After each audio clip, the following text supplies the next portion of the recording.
Hello everyone, how are you today? Welcome back to my class Sukhdev Patsaria chemistry classes Gwalior for G, NEET and board exam preparation. Today we are going to discuss on lecture number 5 of chapter 1, some basic concept of chemistry, class 11th. In this lecture we will discuss about previous year questions of G mains exam.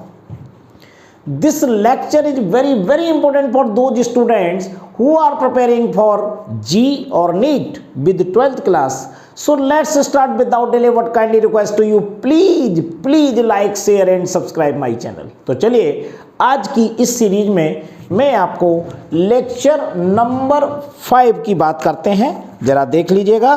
सबसे पहली चीज क्या है, आपको एक बार heading से और introduce करा दूं। ये लेक्चर नंबर 5 है। चैप्टर का नाम है चैप्टर 1, यानी 11th क्लास का चैप्टर 1। एनसीईआरटी बुक का सबसे पहली वाली बुक, उसका चैप्टर 1 कहलाता है और उसका नाम है some basic concept of chemistry. सबसे पहला टॉपिक है 11th क्लास का फिजिकल केमिस्ट्री का। ये चूंकि क्लास 11th का टॉपिक है, लेकिन इसमें से previous year question of JEE mains exam इस आज के इस लेक्चर में 2012 का क्वेश्चन डिस्कस करने वाला हूं, क्योंकि मैंने आपको पहले बताया था कि सिलेक्टेड 100 क्वेश्चन आपको कराना है। तो वो क्वेश्चंस हैं जिनमें आपकी कंप्लीट टॉपिक की थ्योरी कवर होगी 100%। तो चलिए इस क्वेश्चन में, यानी एमसीक्यू नंबर 5, 4 एमसीक्यूज पहले करा सकते हैं। प्ले लिस्ट के अकॉर्डिंग तैयारी कीजिएगा। अगर आपको सिस्टमेटिक स्टडी चाहिए तो आप, ये प्लेलिस्ट का नाम है some basic concept of chemistry, साथ में ब्रैकेट में लिखा होगा एमसीक्यूज, और थ्योरी वाले में लिखा होगा, यही नाम है लेकिन वहाँ लिखा होगा थ्योरी।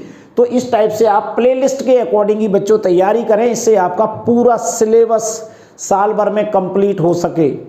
तो इस क्वेश्चन को मैं आपको पढ़ के बताता हूँ। ये क्वेश्चन काफ़ी टिपिकल है, आसानी से नहीं निकलता है, और कम समय में इसको निकालना है तो क्या करना पड़ेगा, कौन से फॉर्मूला हमें यूज करना चाहिए, ये फॉर्मूला हमें क्यों लगाना चाहिए, ये सारी बातें मैं आपको बताने वाला हूँ। तो देखिए एक बार अपन क्वेश्चन को पढ़ लेते हैं। अ ट्रांजिशन मेटल एम, एक ट्रांजिशन मेटल है जिसको क्या रिप्रेजेंट किया है, कैपिटल एम से, नाम नहीं दिया है, कैपिटल एम फॉर्म से वोलेटाइल क्लोराइड, यानी ये ट्रांजिशन मेटल क्या बनाती है, वोलेटाइल क्लोराइड बनाती है, which has vapour density of 94.8, और इस मेटल क्लोराइड की वेपर डेंसिटी दी गई है 94.8। इसका यूज बताऊंगा कि इससे हम क्या निकाल सकते हैं। If it contains 74.75% of chlorine, यानी इसमें जो मेटल क्लोराइड है, उस मेटल क्लोराइड में जो क्लोरीन है वो है 74.75%। तो हम मेटल निकाल लेंगे 100 माइनस करके। The formula of metal chloride will be, ऐसे मेटल क्लोराइड का फॉर्मूला क्या होगा। 4 ऑप्शन दिए गए हैं, ध्यान से अगर देखेंगे तो आप option number 1 MCl2, option number 2 MCl3, option number 3 MCl4, option number 5 MCl5। अब हमारा इसमें कौन सा क्लोराइड है, मेटल का नाम नहीं दिया है तो हमें बताना भी नहीं है, लेकिन हम ऐसे कैसे बता पाएंगे कि ये मेटल में कितने Cl जुड़े हुए हैं जिससे ये फार्मूला बनेगा। तो एक सबसे सिंपल बात मैं आपको पढ़ाना चालू करता हूँ, तो समझिए बात को। अगर कोई metal chloride, metal oxide, metal nitrite, कुछ भी ऐसा कंपाउंड दिया हो इस टाइप का, उसमें मेटल के बारे में कोई जानकारी नहीं है और उसमें कितने Cl जुड़ेंगे, 2, 3, 4, 5 या 1, तो अगर इसको बताना है तो एक ही चीज़ दिमाग में आपके जाना चाहिए फिजिकल केमिस्ट्री में, उस मेटल की अगर हमें बैलेंसी पता लग जाए तो जितनी बैलेंसी होगी उतने ही Cl उसमें जुड़े होंगे। ये सबसे सिंपल तरीका है। उसकी क्या पता लगा लें, बैलेंसी पता लगा लें। तो बैलेंसी के लिए ऐसा कौन सा फॉर्मूला होता है जिसमें कि किसी कंपाउंड के एक पार्ट का वेट दिया हो और दूसरे पार्ट का वेट न दिया हो, तो ऐसी कंडीशन में एक फिक्स्ड फॉर्मूला है, वो मैं आपको सबसे पहले बताऊंगा। तो सबसे पहले मुझे क्या सीख लेना चाहिए? बैलेंसी निकालना सीखना चाहिए। तो मैं यहां लिख रहा हूं नंबर 1, नोट करो, valency of metal is equal to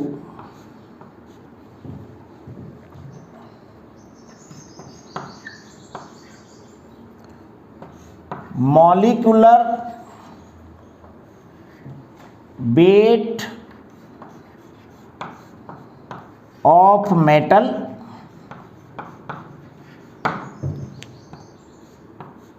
molecular weight of metal upon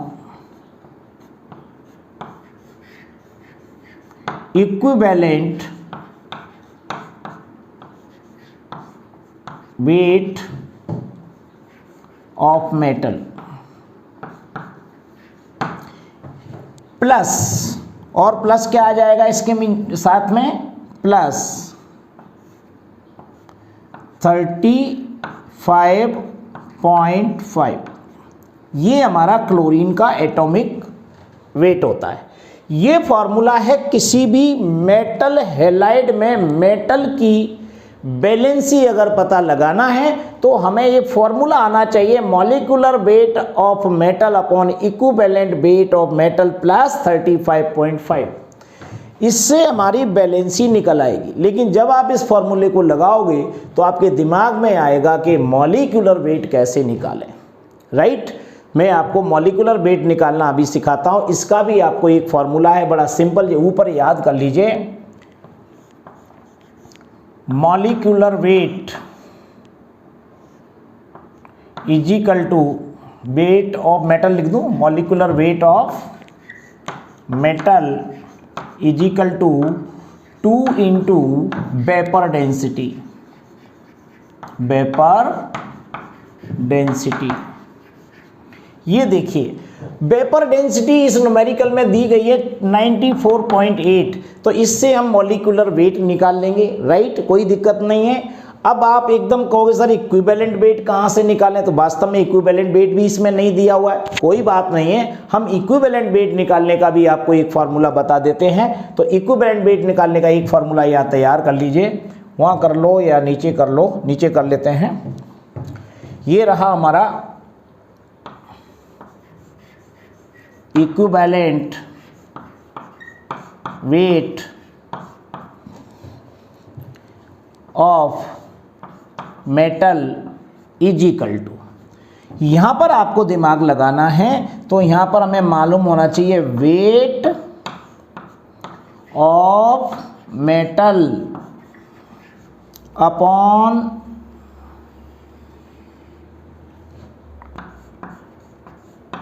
weight of metal, किसके साथ जुड़ा हुआ है? क्लोरीन के साथ, तो वेट ऑफ क्लोरीन, और ऊपर यहां मल्टीप्लाई होगा 35.5 का। मेटल के साथ जो भी रेडिकल जुड़ा हो उसका एटॉमिक वेट यहां लिखा जाता है। तो समझ लीजिए इक्विवेलेंट वेट ऑफ मेटल निकालना है तो आपको wait of metal upon weight of chlorine into 35.5, ये दूसरा फॉर्मूला है। ये फॉर्मूला जब आपको याद होगा तो तुरंत अप्लाई कर पाएंगे। तो आपके पास दो फॉर्मूले हुए, फॉर्मूला नंबर 1। अब देखिए वेट ऑफ मेटल मैं अभी बताता हूं आपको, और वेट ऑफ क्लोरीन इसमें दिया हुआ है। तो सबसे पहले मैं आपको इसमें कौन कौन सी चीज़ है वो आप सीधा निकालना सीख लीजिए। सबसे पहले मैं इसको निकालना बता रहा हूं आपको, इसको एप्लीकेशन को देखिएगा। यहाँ पर मॉलिक्यूलर वेट ऑफ मेटल अगर आपको निकालना है तो 2 इंटू वेपर डेंसिटी करना है, और वेपर डेंसिटी ये दी गई है 94.8, तो कितना हो जाएगा निकाल दो।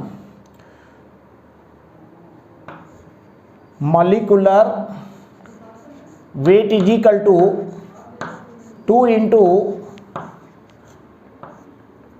94.8, ये आपका आंसर आ जाएगा। कितना हो जाएगा मैं गुणा करके लिख देता हूं यहां पर।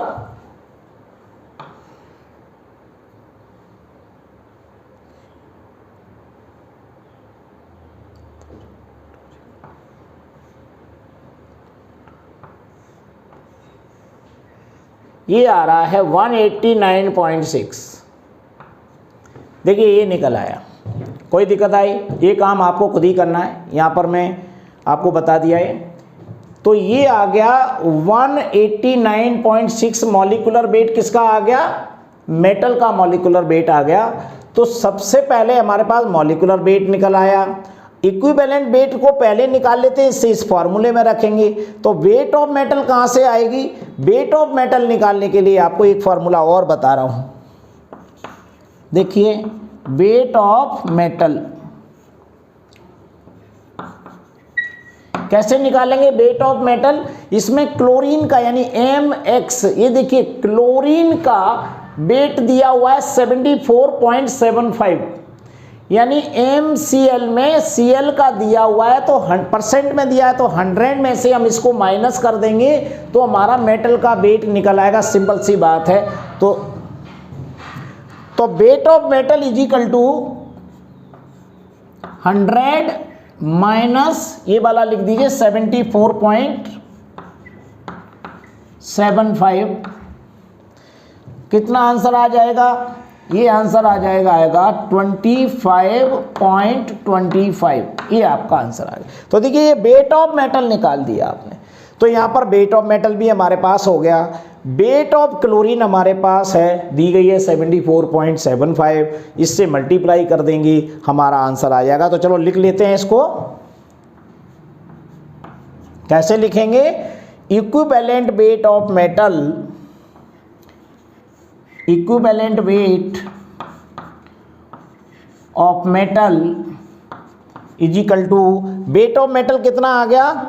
ये देख लीजिए, ये हमारा वेट ऑफ मेटल दिया है 25.25। ये लिख दीजिए यहाँ पर 25.25। नीचे क्या है?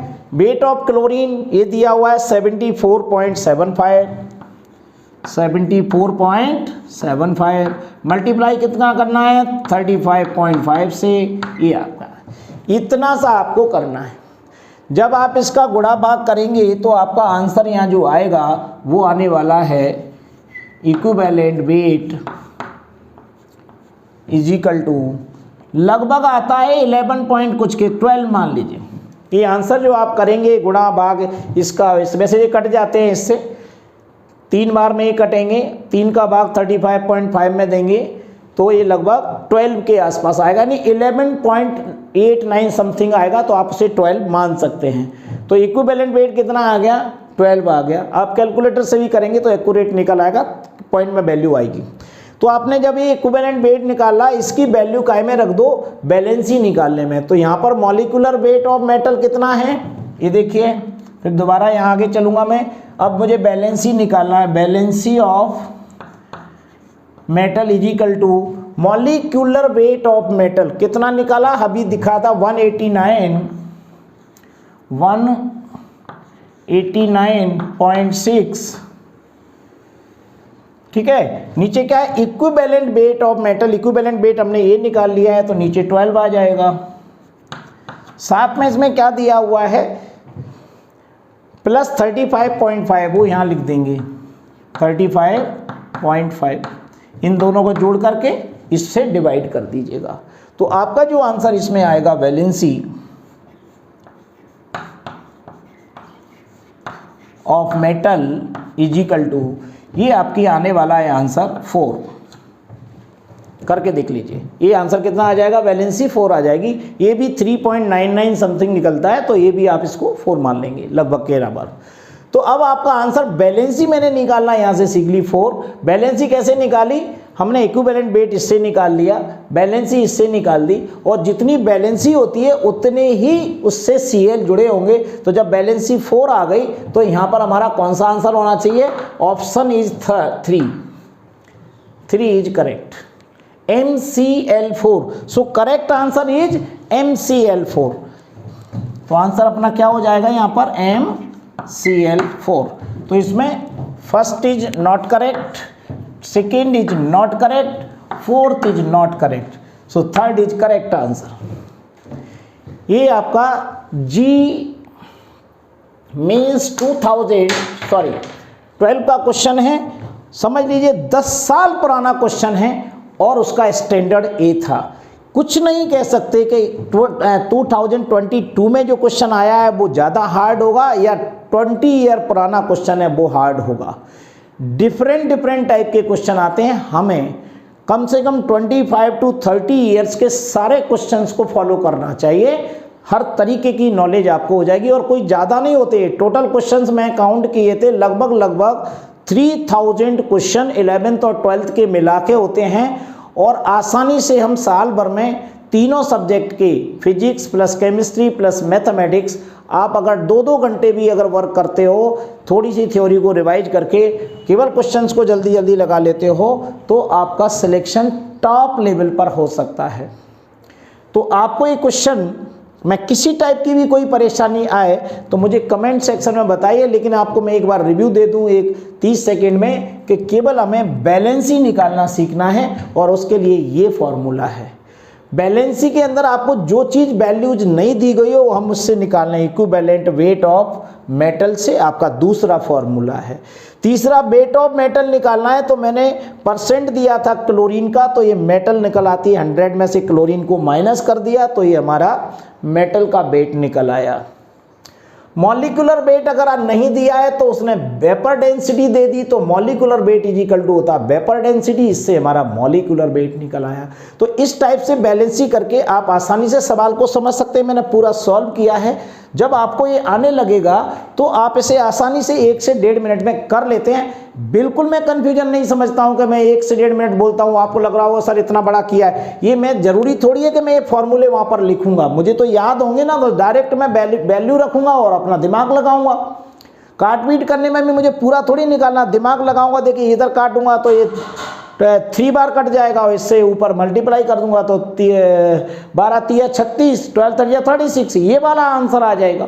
तो इसमें कोई प्रॉब्लम इसमें आने वाली नहीं है। तो चलिए इस प्रकार के क्वेश्चन में अगर आपको कोई भी परेशानी आती है तो मुझे कमेंट सेक्शन में जरूर बताइए। So thank you very much. Next lecture will be continue.